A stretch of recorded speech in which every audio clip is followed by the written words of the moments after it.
Ja, hallo und herzlich willkommen zurück zu Star Control 2. Wir sind auf dem Weg zur Moonbase, beziehungsweise, ja, zur Moonbase, um mal zu gucken, was da los ist und die heldenhafte anzugreifen. Vorher scannen wir das Ganze mal. Ein Autoscan. Manuals, okay. Energy. Aha. Moment, Energy. Wo warst du da? Ja, wenn das mal nicht die Base ist, ne? Aber Biological haben wir hier auch. Das gefällt mir irgendwie nur mäßig. Na gut.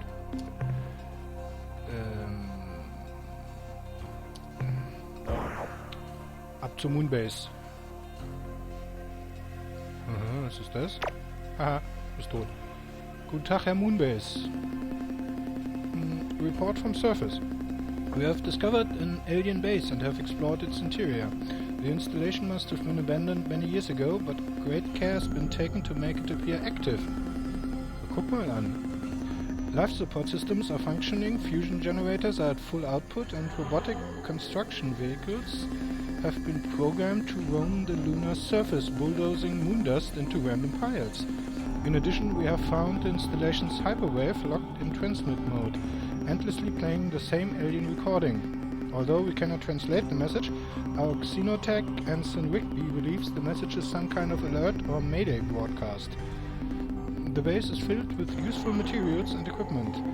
We will scavenge it as much as we can and bring it aboard immediately. Okay.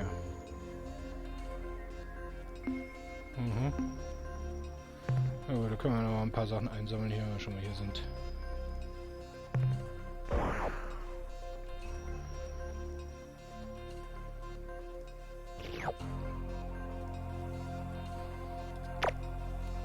Na. Boing. Na.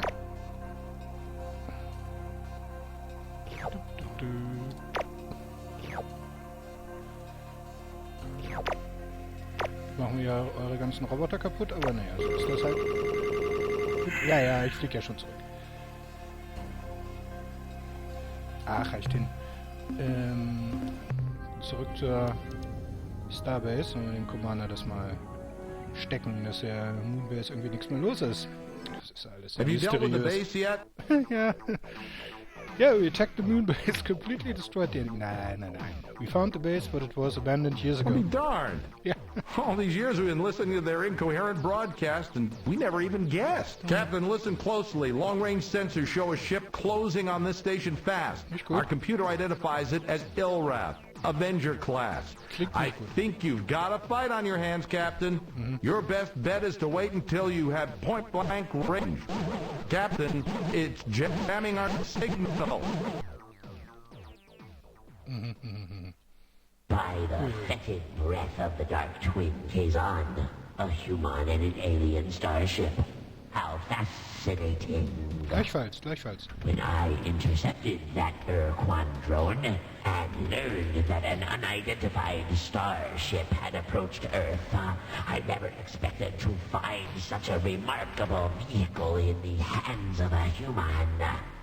Humans are prey animals, weak and helpless. But here is a human in an armed starship. And therefore in direct violation of the oath of fealty. I am sure our masters, the Ur-Quan, will punish Earth most severely for this treachery when I present them with the twisted wreckage of your ship and your many charred corpses. Du siehst sehr interessant aus und hast vor allem auch eine schöne Stimme. Vielleicht würdest du bei jedem Wort einen Orgasmus bekommen. Where the hell did you come from? Since you will soon be dead, Ja. I will gladly explain. Bitte sehr. We have spent many years gleefully preying on the Patunk. They are a pitiful, easily killed species. And we would have continued in this divine worship of Dogar and Kazon, but we required additional crew members and repairs to our cloaking device. Ach, das funktioniert also nicht, we ne? departed the Jiglass constellation and set course for home. But before we had reached our region of space, we detected the passage of a nearby vessel, the Ur-Quan drone. It informed us about you, so here we are. And now, you die! Ja, schauen wir mal. Okay, jetzt können wir unser Schiff auswählen. Wir können entweder mit unserem Flaggschiff kämpfen oder mit unserem was ist denn das? Earth Cruiser. Dann nehmen wir mal den.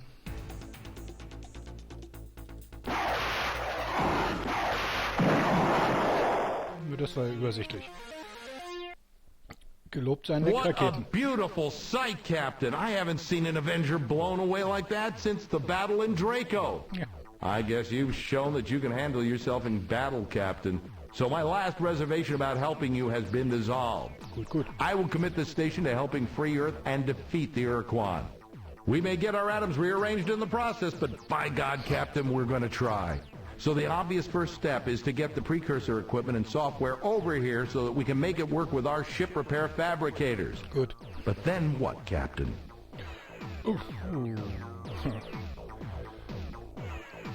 trust me, Commander. I have a plan. A really good plan. Ja, wir wissen, wie die Zylonen, die hatten auch einen Plan, den kein Mensch verstanden hat. Slowly build a strength, unify an allied Starfleet and bring the Ur-Quan to their knee equivalents. A sensible plan, Captain. Let's get to work. Yeah. Good luck. By the way, Captain, I think we need a name for this new alliance we're going to forge. Okay. And since it was your idea, it's only fair that you get the honor of naming it. So, what will it be? The Empire of Pirx, United Federation of Worlds, New Alliance of Free Stars. Okay, that sounds pretty inspiring. So be it. The New Alliance of Free Stars. Now, Captain, I expect the configuration process for the starbase to take at least 2 weeks, so let's get to work. Okay, na dann mal los.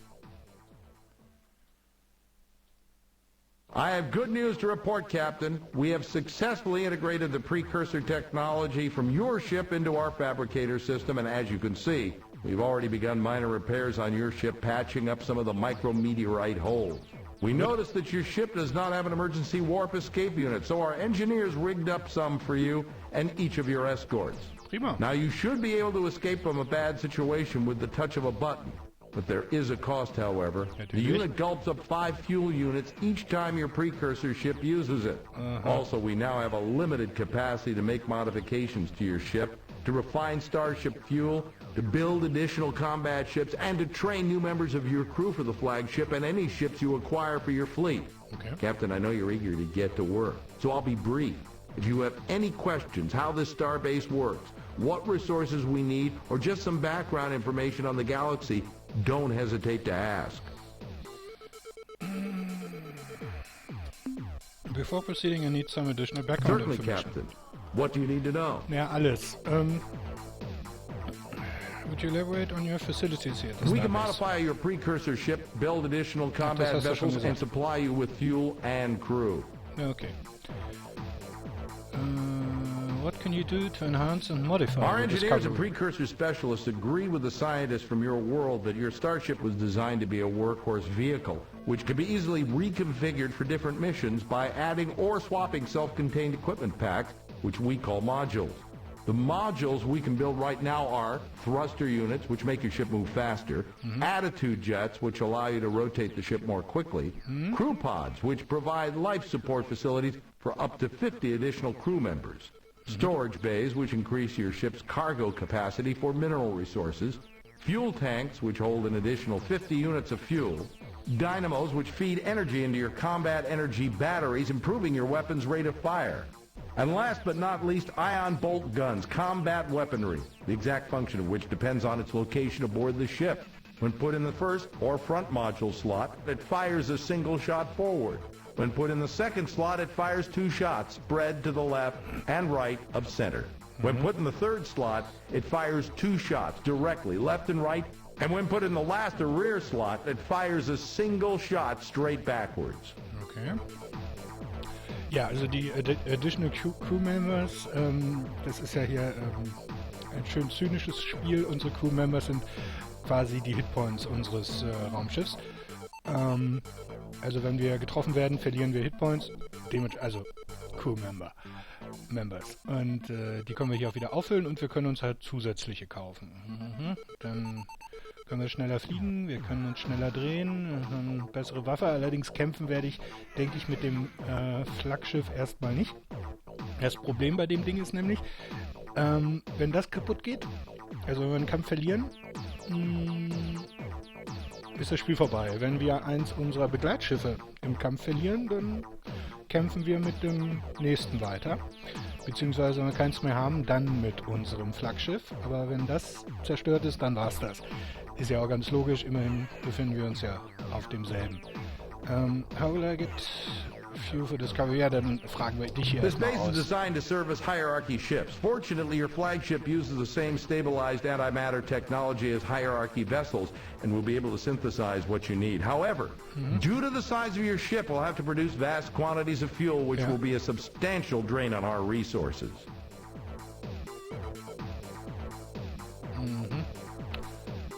How can I assemble a fleet of fighting Our ships? shipyard facilities are sophisticated and fully automated, permitting a handful of Starbase personnel to do the same job as 500 vac-suited construction workers. However, the only designs that we had in our computers were incomplete hierarchy ship designs. Things looked grim until one of the officers came forward with an amazing story. Even though the Ur-Quan destroyed every Earthling cruiser in the fleet nearly 20 years ago, one of my maintenance engineers was a Starship production assistant at the Detroit shipyard. Detroit. When Earth was conquered, she was ordered to destroy all ship construction databases. But she secretly made copies of the blueprint discs and then kept them with her ever since. These discs contain all the data we need to build as many Earthling cruisers as you want, provided you, Captain, can supply the large amounts of mineral resources required to build those vessels. Okay. In theory, Captain, we could build alien starships here if we had designs for them. However, it's a well-known fact that alien vessels just can't be flown in combat without native starship captains at the helm. Aha. Okay, also wenn wir Alien Starships bauen wollen, brauchen wir erstmal Resources und vor allem brauchen wir auch Aliens. Aha. Finde ich so seltsam, dass die Menschen ihre Cruiser auch Earthling Cruisers nennen, aber na gut. Ist es halt, wenn man wenn man unterdrückt wird, dann kann man sich nicht mal mehr einen vernünftigen Namen für seine Schiffe ausdenken. Earthling. Ja, ich bin ein Erdling. Nee, wir sind Menschen. Egal. How will we require additional personnel for my ship? We have almost 2,000 highly motivated, skilled professionals aboard this starbase, and every single one of them wants a berth aboard your starship. However, each hand we lose to your ship means less manpower here at the starbase, and this is reflected in the crew RU cost. Ja, As long as you don't lose too many crew members to combat or planet exploration, the RU cost will remain static. But we have only so many warm bodies on this starbase, and if your needs for crew grow beyond a certain point, the cost could increase dramatically. okay. Einen Moment mal kurz. Ja, und wir zurück.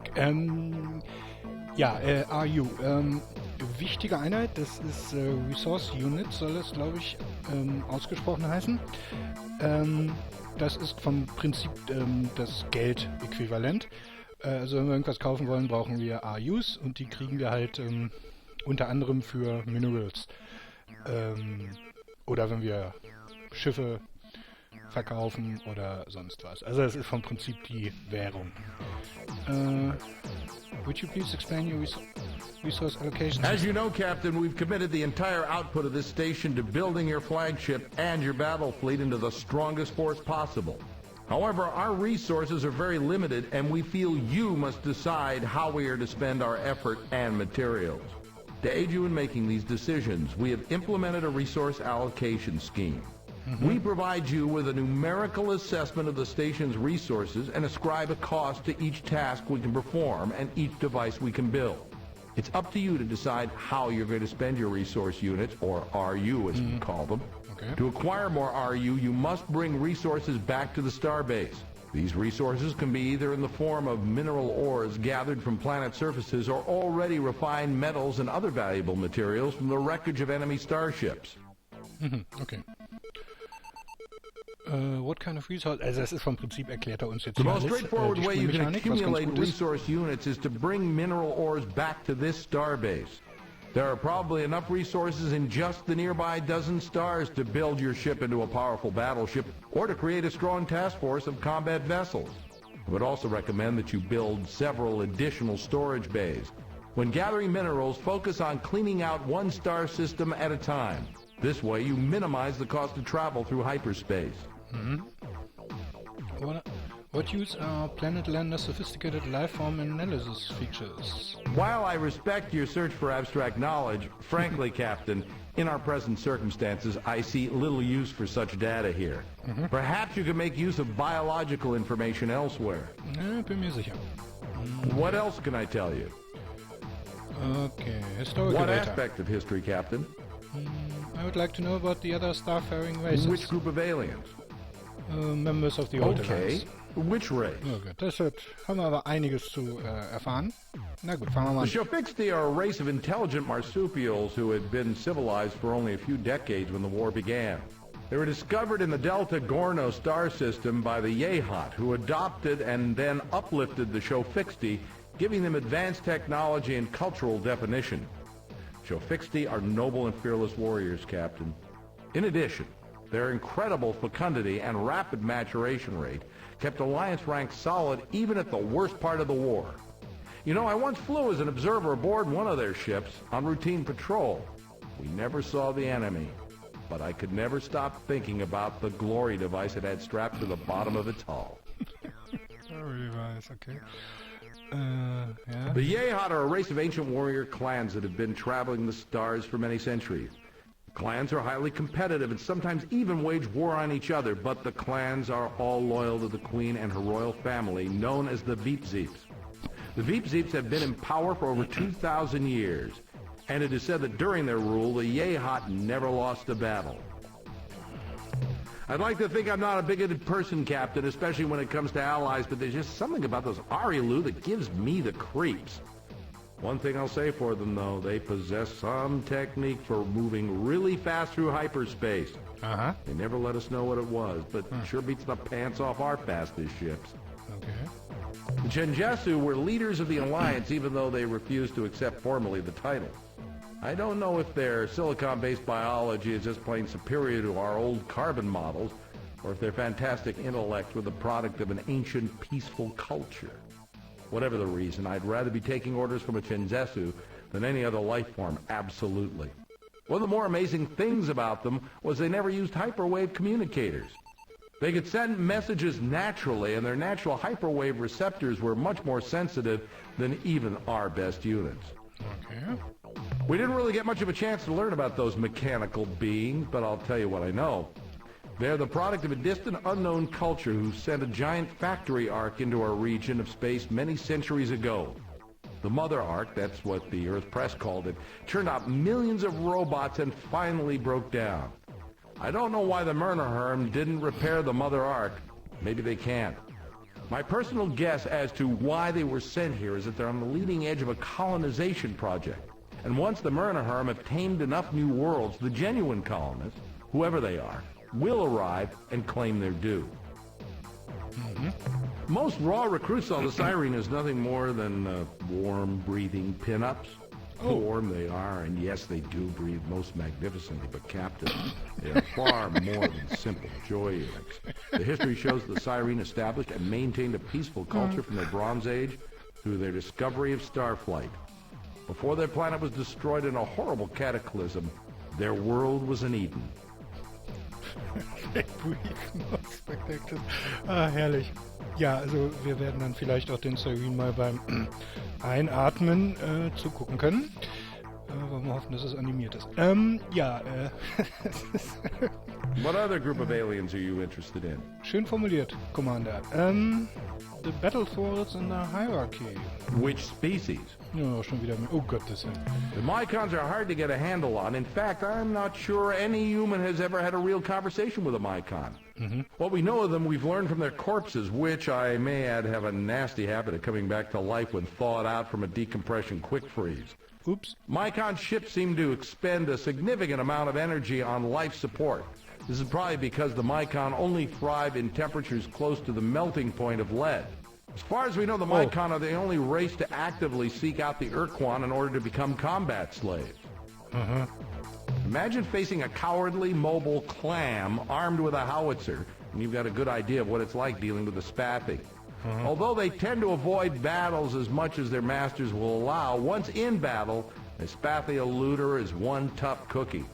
I once heard a rumor, though I don't like to believe in it myself, that a rogue band of courageous Spathi broke away from the main star fleet, painted their ships black with bright red stripes, and formed the Black Spathi Squadron, dedicated to performing brave and hostile deeds. Like I said, I'd have to see it to believe it. It's unfortunate that the Umga fell to the Ur-Quan so early in the war, because I suspect we would have gotten along well with those big blob creatures. At the very least, it would have been entertaining. We know them a bit better than most races because they were eager to talk with our ships before, after, and during battle. The Arilu intimated that they had a relationship with the Umga before the Ur-Quan arrived, but I don't know any details.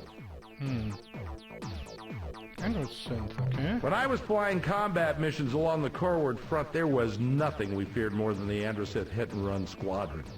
Their blazer ships were more than a match for our cruisers, so we stayed clear of Eta Vulpeculae, their home star. Okay, man. In addition, I think each of us aboard the ship knew deep down in our hearts that the Androsith had a damn good reason for hating us. Our grandparents had kept them as slaves for nearly 50 years. Ah. Das Battlestar Galactica-Problem.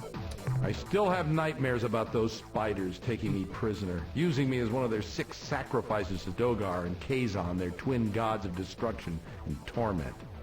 Those guys were almost as scary as the Androsynth to those of us in Deep Space Patrol.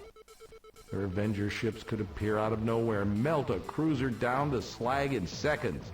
Luckily for us, the bulk of the Ilrath fleet was thrown against the Chenjesu and the Myrnaherm. Ja, und wir hatten vorhin Glück, dass wir mit einem Schiff zu tun hatten, was kaum noch Crewmembers hatte und nicht mehr so richtig funktioniert hat. Sonst wäre der Kampf nicht so einfach gewesen. The Starship Far Voyager under the command of Captain Jeffrey L. Rand encountered the Vux near Beta Mira. Although the details are hazy, it's generally accepted that Rand offended the Vux starship commander with an inadvertent insult. What other group of aliens are you interested in? Were there any alien races who weren't in the war? None that we had made formal contact with. The Chenjesu implied that they had met 2 other star-faring species, one near the Gickless constellation and the other directly corward from Procyon. Okay. The Arilu Lalile once mentioned having some fun with an alien race in Draconis, but like so much else with the Arilu, they never revealed the whole story.